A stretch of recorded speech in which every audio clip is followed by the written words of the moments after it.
Picture this.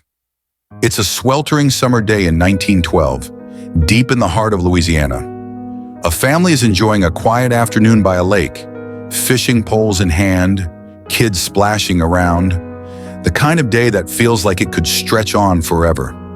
The sun beats down, the air thick with humidity, and the water glints in that lazy, hazy way southern summers have. But in an instant, that peace shatters. A 4-year-old boy vanishes, leaving nothing behind but a ripple of panic that would echo for decades. For 8 agonizing months, his parents search. The nation watches, their every move splashed across newspapers hungry for a story. Then, a breakthrough. A boy is found, alive, hundreds of miles away, in the hands of a stranger. But here's where it gets strange. Another family swears he's their child. What unfolds next isn't just a rescue mission. It's a tangle of heartbreak, deception, and a mystery that's still debated over a century later. Welcome back to Cryptic Detective True Crime Stories, where we peel back the layers of true crime's darkest tales. Today we're diving into the disappearance of Bobby Dunbar, a case so twisted it'll leave you questioning everything you think you know about identity, justice, and the lengths we go to cling to hope. If you're new here, hit that subscribe button, grab something to drink, and settle in. This one's a wild ride. Let's set the scene. It's August 23, 1912, in Opelousas, Louisiana, a small, sleepy town nestled in St. Landry Parish, where the pace is slow and everyone knows everyone's business. The Dunbar family, Percy, Leslie, and their 2 boys, Bobby and Alonzo, are heading out for a day at Swayze Lake. Percy's a businessman, runs a modest real estate and loan outfit, not rolling in cash but respected enough. He's got that quiet southern charm, a man who tips his hat and means it. Leslie's the heart of the home, always fussing over her kids, her hands busy with sewing or cooking when she's not chasing after them. Bobby, their eldest, is 4 years old, blonde curls bouncing as he runs, big blue eyes that sparkle with mischief, the kind of kid who lights up a room just by giggling. Alonzo's younger, barely 2, toddling around with chubby legs and a drooly grin. That morning, they pile into their wagon, fishing gear rattling in the back, rods, a battered tackle box, a picnic basket Leslie packed with cornbread and jam. It's a break from the daily grind, a chance to breathe. Swayze Lake isn't exactly a postcard spot. It's murky, surrounded by dense woods and swamps. The kind of place where the air hums with mosquitoes, and the water hides alligators beneath its glassy surface. Locals call it a fishing hole, but it's more wilderness than resort, cypress trees dripping with moss, the occasional splash of a turtle or something bigger. But it's close, it's free, and for a family like the Dunbars, it's a perfect escape. They set up camp near the shore, Percy baiting hooks with worms he dug up the day before, Leslie spreading a blanket and keeping an eye on the boys. Bobby's running around, chasing dragonflies, laughing like kids do. It's all so normal, so unremarkable, until it isn't. Around noon, the sun's high and the heat's unbearable. Leslie calls out to Bobby, her voice cutting through the hum of cicadas. No answer. She figures he's just out of earshot, maybe poking at the water's edge with a stick or hiding behind a tree. Percy checks the bushes, calls his name louder, a little edge in his tone now. Still nothing. Minutes stretch into an hour, and that sinking feeling sets in, like a stone dropping into the pit of their stomachs. They scour the camp, the woods, the shoreline, yelling until their voices crack, hoarse and desperate. Bobby's gone. The lake's dredged that afternoon, boats dragging the bottom with hooks and nets, men shouting orders over the water.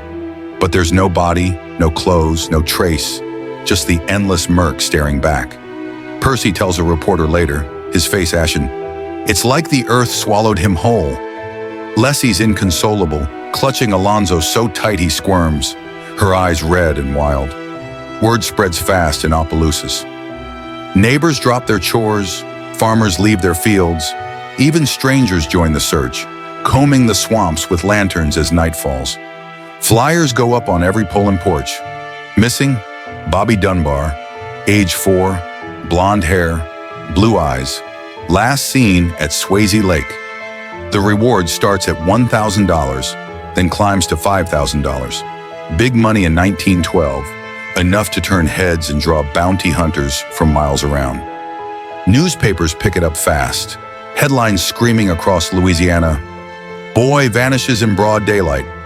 The Times-Picayune runs a front-page sketch of Bobby, his cherubic face staring out at readers over their morning coffee. Theories swirl like the swamp mist. Did he drown? Was he snatched? Alligators don't leave much behind, but there's no blood, no screams, no shredded clothes caught in the reeds. Kidnapping feels far-fetched in a town this small. Opelousas isn't New Orleans, with its shadowy alleys and underworld whispers. But what else explains it? Some whisper about gypsies or drifters passing through. Others point to the lake's depths, a silent grave. For 8 months, the Dunbars live in limbo. Every knock on the door a flicker of hope. Every dead end a punch to the gut. Leslie barely sleeps, pacing the house at night, clutching Bobby's little straw hat. Percy throws himself into the search, riding out with posses, his face gaunt from worry. The reward money drains their savings, but they don't care. $5,000 becomes a beacon, pulling in tips from as far as Texas. Until April 1913, when a telegram from Mississippi jolts them awake. The message is short but electric. Boy matching Bobby Dunbar's description, found with a man in Columbia, Mississippi. The Dunbars don't waste a second. They're on a train that night, hearts pounding, clutching each other in the dim, rattling car. The man's name is William Walters, a traveling handyman who fixes pots and pans, drifting from town to town with a sway-backed horse and a rickety wagon. Locals in Columbia got suspicious. A scruffy guy like Walters with a well-dressed kid who didn't call him Pa? Didn't add up. They tipped off the police, who hauled him in, and when the Dunbars arrive, they're led to a jail cell where Walters is sitting, sullen, next to a boy. Leslie takes one look, blonde hair, blue eyes, that familiar tilt of the head, and collapses, sobbing. "That's my Bobby." Percy's more cautious, studying the kid's face, searching for the son he lost. He's quiet, standoffish, not the bundle of energy they remember. But 8 months is a long time. Trauma could do that, right? The reunions splashed across every paper from Baton Rouge to Biloxi. Bobby Dunbar alive. The Dunbars take him home to Opelousas, throwing a big welcome-back party that spills into the streets. Neighbors cheer, kids bring balloons and homemade banners. A brass band plays something jaunty on the courthouse lawn. Leslie's beaming, holding the boy's hand tight, dressing him in Bobby's old clothes, a little blue sailor suit she'd kept pressed in a drawer. But there's something off. The boy doesn't hug them, doesn't call them Mama or Papa, just stands there, eyes darting like a cornered animal. Leslie says he's just scared, that he'll come around once he's home, once he remembers. Percy nods along, but doubt gnaws at him. He catches the boy staring out windows, silent, like he's waiting for someone else. Meanwhile, Walters is telling anyone who'll listen that this isn't Bobby.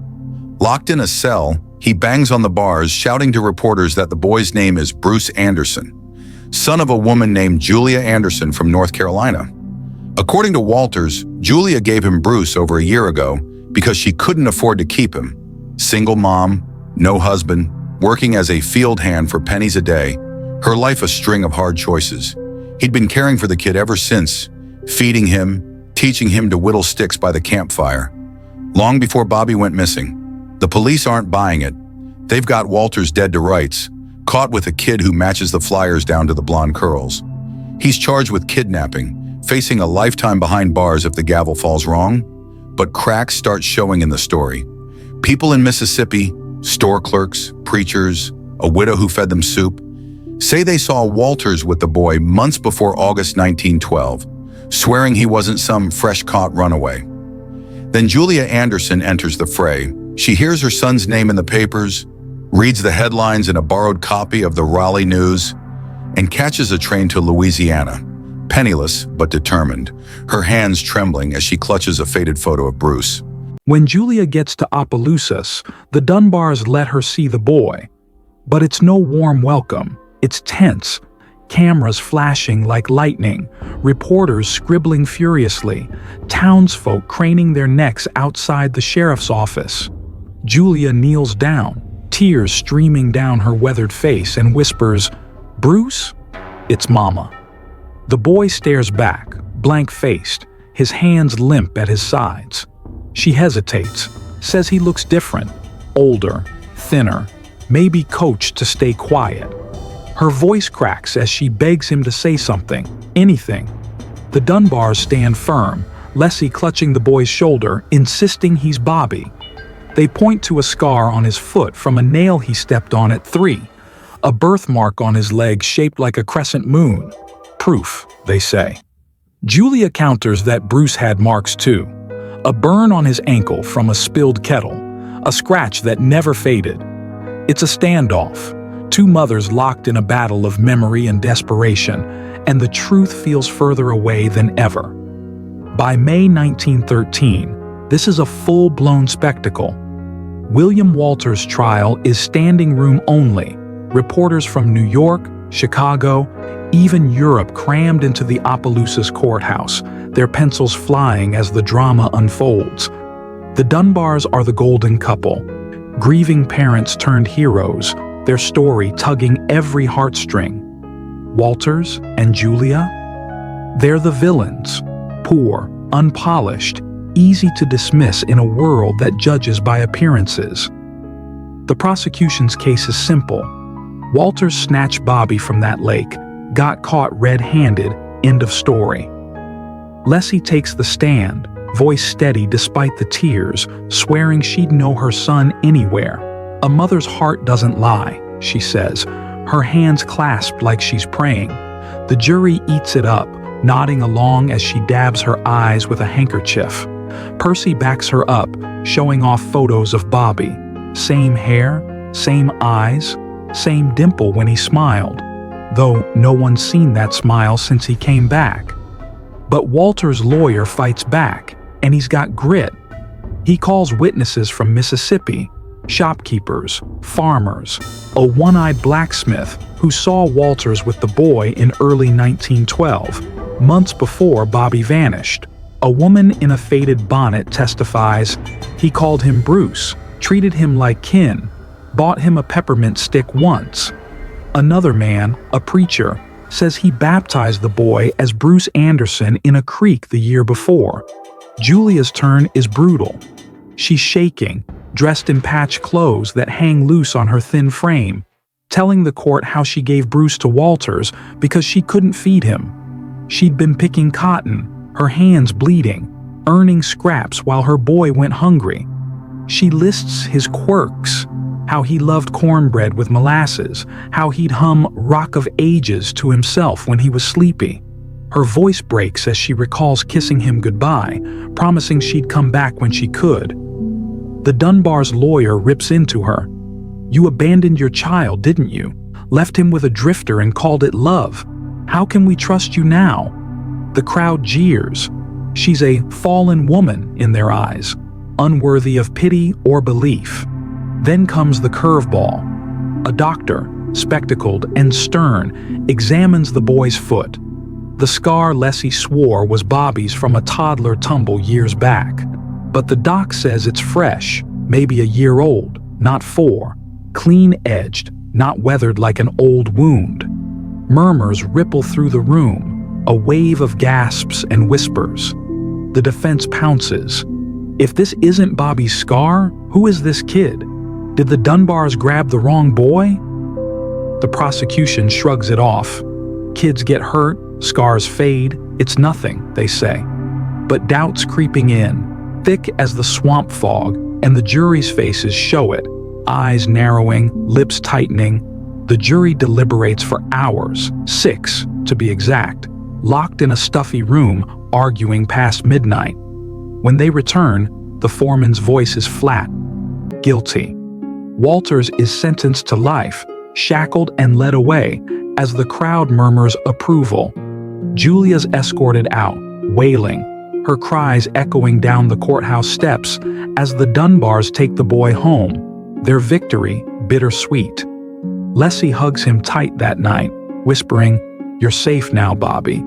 But his silence lingers. It doesn't end there. 2 years later, in 1915, Walter's convictions overturned.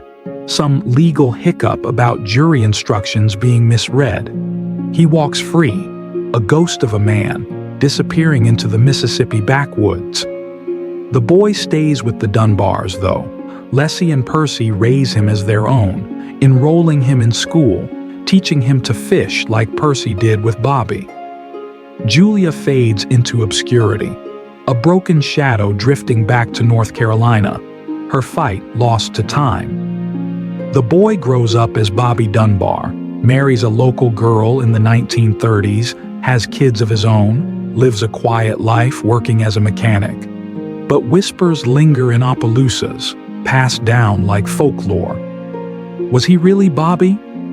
Or did the Dunbars, in their grief, claim someone else's son, building a family on a fragile lie? Decades pass, and the story gathers dust, yellowed clippings in attic trunks, a faded footnote in Louisiana lore, until 2004, when Bobby Dunbar's granddaughter, Margaret Dunbar Cutright, digs for answers. She's in her 50s now, a mother herself, haunted by the family tale she's heard since childhood. She's seen the photos, the stern faces of Percy and Leslie, the boy who grew up as her grandfather. She's read the rumors, too. Whispers that he wasn't Bobby, that the real Bobby never came home. Margaret pushes for closure, convincing a cousin, Alonzo's son, to take a DNA test, comparing it to her own. The samples go to a lab, and weeks later, the results hit like a thunderclap. No match. The boy raised as Bobby wasn't a Dunbar by blood. He was almost certainly Bruce Anderson, Julia's son, taken not by Walters, but by a system that wouldn't hear her pleas. The real Bobby? Lost forever, maybe swallowed by Swayze Lake's muddy depths, maybe spirited away by a stranger who slipped into the night. It's a gut punch that rewrites a century of certainty. The Dunbars built a life on this boy, loved him, raised him. Percy teaching him to drive, Leslie sewing his clothes. Were they delusional, clinging to a mirage, or just desperate to fill the hole Bobby left? Julia's pain is unimaginable. Her truth ignored, her child stolen by a courtroom's verdict. Walters, caught in the middle, paid a price too, branded a villain for a crime he might not have committed.